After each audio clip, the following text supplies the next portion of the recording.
Hello everyone and welcome to this week's short video tutorial. Today we'll be introducing one of the most violent counters opening systems in Xiangqi. Red will be using the central cannon and black will counter with the screenhouse defense with the double pawn rank cannons variation. Now this is one of the most volatile and most exciting opening systems in my recollection. Okay, so without further ado, let us begin. Before I continue, this is based on a free ebook that is given by that can be found on the World Xiangqi Federation website, and it's based on one of the three books in an opening trilogy by Grandmaster Zhang Qian and Master Ye Wenqing. These three books are considered to have revolutionized the Xiangqi opening for the past 30 years. Okay, so without further ado, let us begin. Central cannon. Screenhouse defense. Now so far so good. Now in this variation, instead of going for the pawn rank chariot, red would play p7 plus 1 first. Now this would be an indication that red would opt for a more balanced development of his forces. Black would counter likewise, and red would still not push his chariot across the river. Now because red wanted to opt for a balanced approach, black decided to be aggressive and play c2 plus 4. Now this is a very threatening move. Now with this move, red would be discouraged from playing r2 equals to 3, because if it played r2 plus 6 followed by r2 plus 3, the cannon will capture the pawn, attack the chariot which would be at this point, and also threaten to capture the elephant. Now instead of c2 plus 4, another option would be to play e3 plus 5, whereby the pace of the game would slow down considerably, and this would be another major opening system that would be beyond this video's content. And because PC2 plus 4 was played, and since both horses has been developed, and coupled with the fact that black had not fortified his central file yet, red will continue with p5 plus 1 to threaten to attack the central file. Now, by charging the pawn forward, the cannon will now be denied the option of attacking this pawn, and thus red could continue or threaten to play r2 plus 6 followed by r2 equals to 3. Other than this move, other commonly played orthodox variations include r2 plus 4, h7 plus 6 for the riverbank horse variation, and p3 plus 1, just simply to sacrifice the pawn. This would lead to very complicated situations, and this move would be the key move, or the resulting position would be the topic of discussion. Black would give up his central file and be compensated by pushing two cannons across the river to the enemy's pawn rank. So that is why this is called the pawn rank cannon variation, or 双炮过河, 兵锋马双炮过河 variation. Now, if we were to look at it from the point of red's view, see, black would have pushed 2 pawns across the river and greatly compressed the space that the red pieces could move, and at this point in time only this chariot had moved while this chariot was still stagnant, and it would appear that red's left chariot would now be stagnant and it would have trouble developing. However, this is considered to be orthodox variation, and usually red would counter with r9 plus 1 to develop this chariot. So one might wonder, would p5 plus 1 be a good idea? And at this point in time, although red had pushed the pawn across the river, this pawn would have trouble developing, and black was prepared to play r1 equals to 4, and the red pieces would still be trapped. Red would have trouble trying to continue or further his attack, so at this point in time, red would have gained a significant advantage. So that is why p5 plus 1 is usually not played, and r9 plus 1 is played to give some backup to the attack along the central file. So c2 plus 3, this will be a move that must be made to apply pressure on this flank. Because the elephant was to be captured, red would play e7 plus 9 and develop his other chariot as a file chariot. Now notice that at this point in time, black would not give any will not bother about the central file. So this is very aggressive play. Now this move would be to red would develop his left chariot, preparing to attack. Well, one option would be to play for r6 plus 6 to fork the horses, and also perhaps p3 plus 1 followed by r6 plus 2. Now all these are very complicated situations. Black will usually counter with r2 plus 6. Now this would add much more pressure to the blockade that has already been formed, the double pawn rank cannon's blockade. And by making this move, black showed that he was prepared to sacrifice material to try to fight for the initiative. Now, another viable option that has many grandmasters, in particular Grandmaster Liu Dianzhong, was famous for, would be to play c3 equals to 6 at this point in time. So c3 equals to 6. This would threaten to apply a skewer to this formation. Now one might wonder, would red will usually counter p3 plus 1. However, would it be possible to apply a fork as intended? Black would simply sacrifice his horse, and at this point in time, the resulting situation would be red would have one major piece more, but black would have the positional advantage and would be applying tons of pressure on red's formation. So if r6, if that were played, usually red would not want to be put in such a cramped position. So usually p3 plus 1 was played. Now this would be the deceptive move of discussion for this board. Now this is a very cunning move. Red would sacrifice his pawn and actually give up his pawn rank to black. But what are the implications behind this move? With b3 plus 1, red would be prepared to play r6 plus 2 to try to gain material and try to take control of the situation by reclaiming his pawn rank. So at this point in time, there will be two major variations that were discussed in the book. In the first variation, black would accept the sacrifice and charge the pawn across the river, preparing to play p7 plus 1. In the second variation, black will counter with c3 equals to 6, threatening with a skewer and giving up his pawn in the process. So this is a very complicated situation, as can be seen. So in the first variation, black would actually fall into red's trap and play p7 plus 1. Okay, this would be a fork as planned. Now, how would black deal with this situation? I see it minus 2. This would be equivalent to picking the lesser of two evils.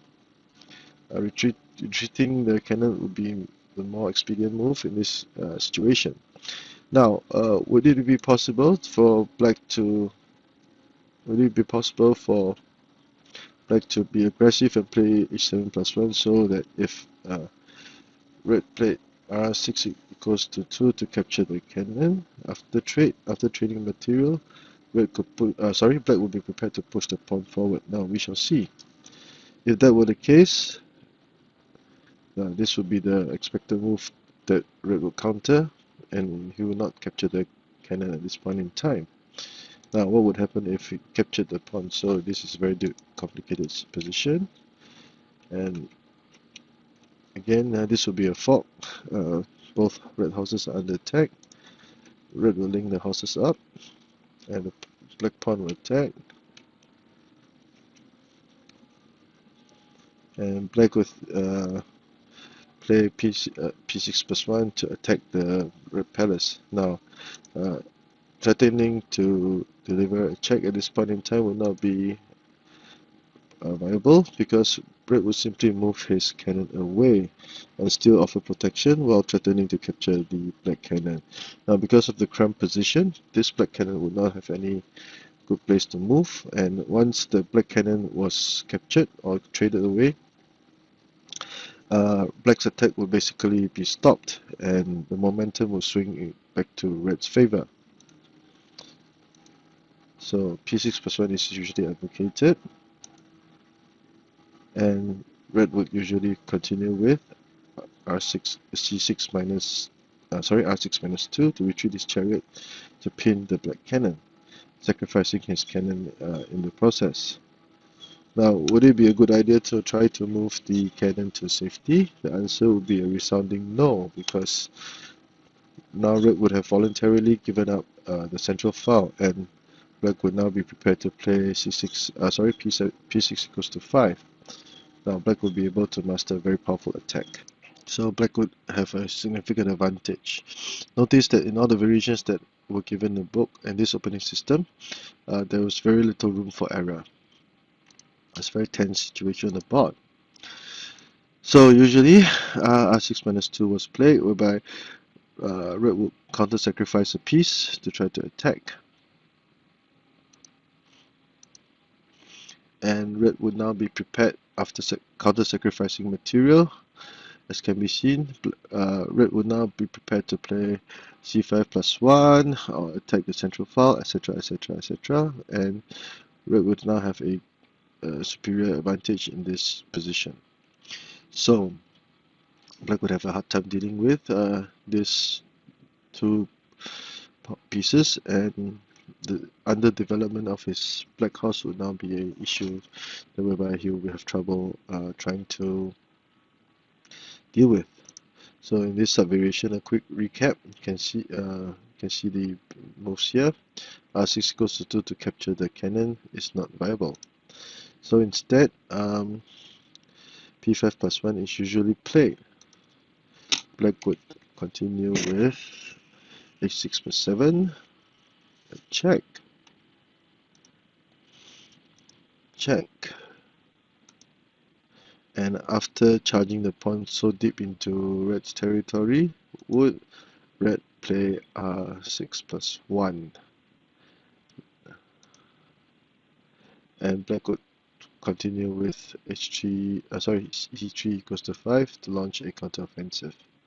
So retreating back to the board, h7+6 would not be a good idea either. So instead, the best option would be to retreat the cannon back to the riverbank rank. So at this point in time, red will continue to attack with p5+1. Notice that this chariot would have counterpinned both the black pieces. Black will fortify the central file, and at this point in time, he would finally manage to be able to develop his right flank. Now this is a very important issue, because the original idea behind black's double pawn rank cannon's variation was to compress the space of the development of the pieces, such that because the development of the red pieces were hindered, black would be able to gain compensation and will have space to develop his pieces and to keep attacking.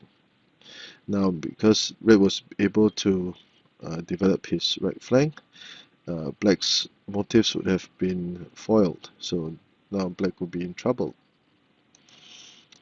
Now red would try to develop a check, of which red would continue with h6+5 and threaten to capture and threaten to initiate another exchange of chariots.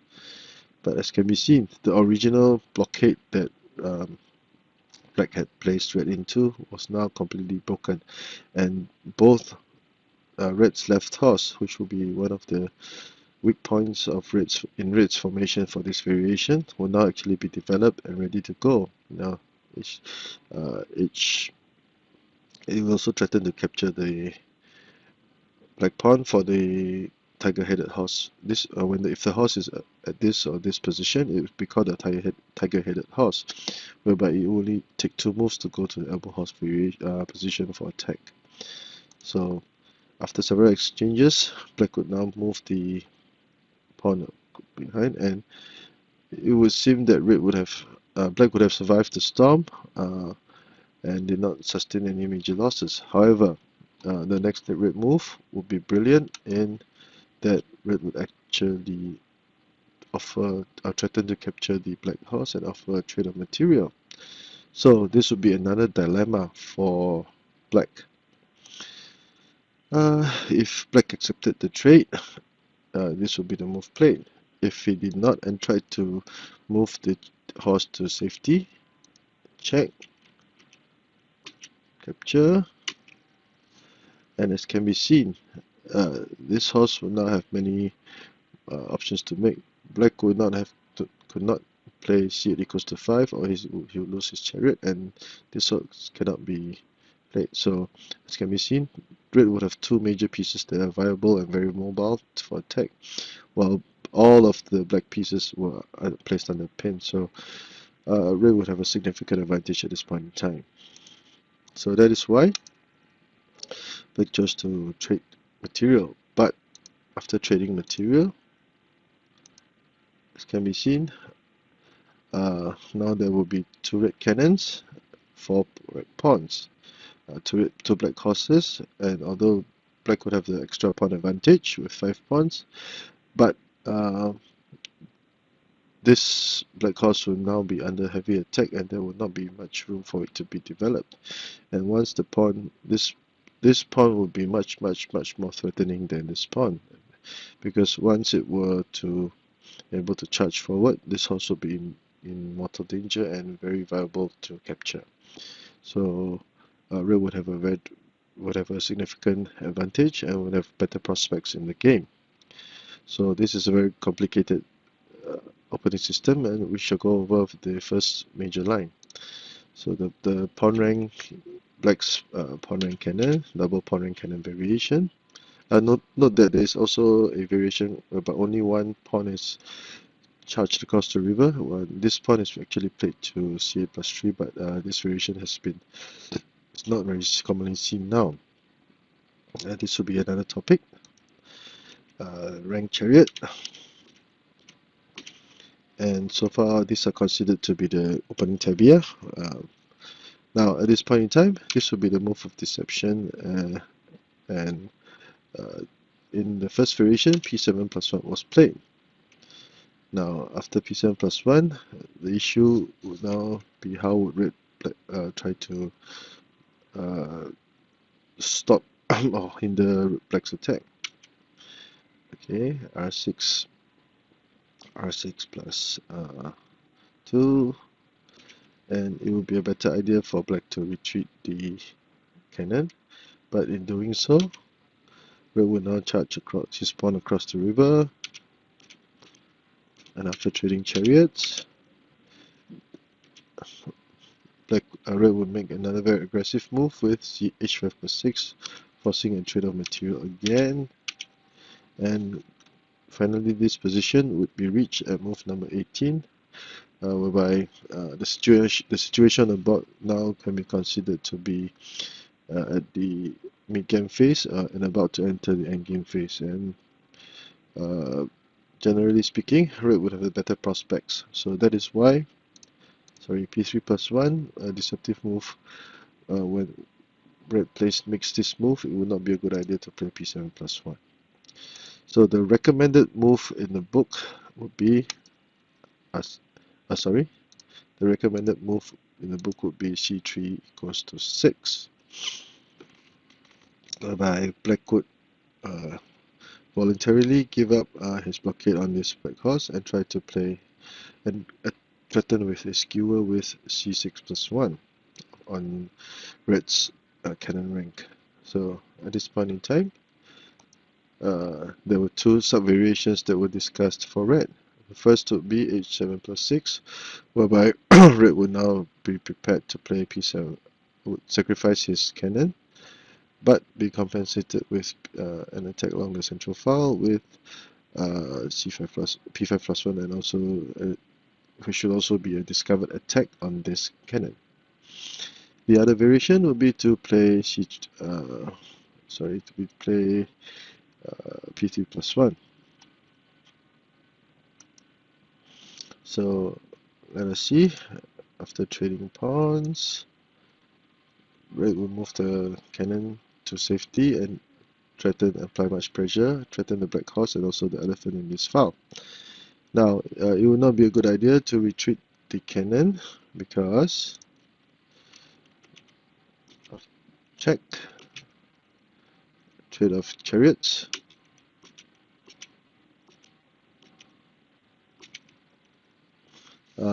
Black would still, if black tried to play r6 plus 2, red would simply move his cannon to the safety of this file, and red would now lose material, either his cannon or his horse. So black would have this advantage in this position. So if p5 plus 1 were played, again black would continue with c5 equals to 7, and this horse would now be in trouble. So that is why c8 minus 1 would not be a good idea. Now, because of c6 equals to 3, this pawn will now be able to charge across the river and apply tons of pressure on this flank. And because of this move, the black cannons will now be linked and thus free this chariot to do mischief. Okay, so we'll try to continue with with c7 plus 1, p7 plus 1 to attack the chariot with the horse, And at this point in time, in this very complicated situation, both colors will be trading blows. So in this in the book, p7 plus 1 was studied, and there was also another variation of h6 plus 8, whereby red would try to trade material, capture the horse, and attempt an angler horse checkmate. So angler horse checkmate, prevention. Red would move the horse forward, and black could also choose to simply play r3 minus 3 to capture the red pawn. So basically, black's blockade will still be present, and red would have a difficult time ahead. So that is why h6 plus 8 would not be a good idea, and red should have simply played captured material with p7 plus 1. And as can be seen, black would have this very nice move of c6 plus 1. Now, other than threatening to capture the red cannon, black could now have the extra option of playing c8 equals to 5 for a discover check to capture the red chariot. So this is a very complicated situation. Now, there will be many other more scenarios in this complicated situation, but black would have a significant advantage in this situation. So c3 equals to 6 was the recommended move, and in subvariation 1, red tried to salvage the situation with h7 plus 6. In the second subvariation, red would actually charge his pawn across the river to try to gain some form of compensation with an attack on this flank. A skewer by the black cannon, and red will simply give material, but with this move, red was trying to trade material to relieve some pressure, but black could counter brilliantly with this move. Now this is a very brilliant move because red would have to accept the trade of chariots, and after doing so, this black horse would be moved to safety in the process of doing so, and the effects of this pawn would be greatly diminished. So as can be seen, the effects of this red pawn will now be greatly diminished, and the red horse will still be under attack. Black would boldly give up a headhunter cannon, capture material. So at this point in time, just a short recap: 1, 2, 3, 4 versus red's 1, 2, 3 pieces. Attack, and after a few rounds, black would now change the direction of his attack and target red's empty left flank. Check. And at this point in time, the black chariot would take control of this very important line at this point in time. H7 plus 5 was not discussed in the book, but this would be a better move. Okay. Another prophylactic move that must be made, because red was trying his best after sacrificing a piece. Red was trying his best to be compensated with a attack that hopefully would turn the tides for him. But with e7 plus 9, there will be no more obvious targets for red to attack. Check, and the horse would block this the red horse, and at this point in time, red's attack would have run out of steam, and it would be black's turn to attack, and black would have more material and overall advantage. So a short recap. Okay, this was the deceptive move that was discussed in the book. In the first variation, black fell into red's trap and played p7 plus 1. In the second variation, c3 equals to 6 was played, which would be the advocated suggested move for black. And there were two sub-variations. The first one will be h7 plus 6, and the other one will be p3 plus 1. Now, in the first sub-variation, black would have a significant advantage because he would have the threat of a discovered check to capture the red chariot.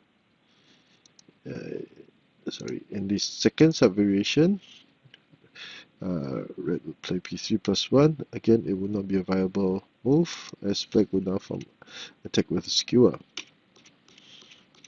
And after trading material, as can be seen, black would have more major pieces, although red would have more pawns, but red would be also down one elephant. So at this point in time, black would have made gains on both the offensive and defensive ends.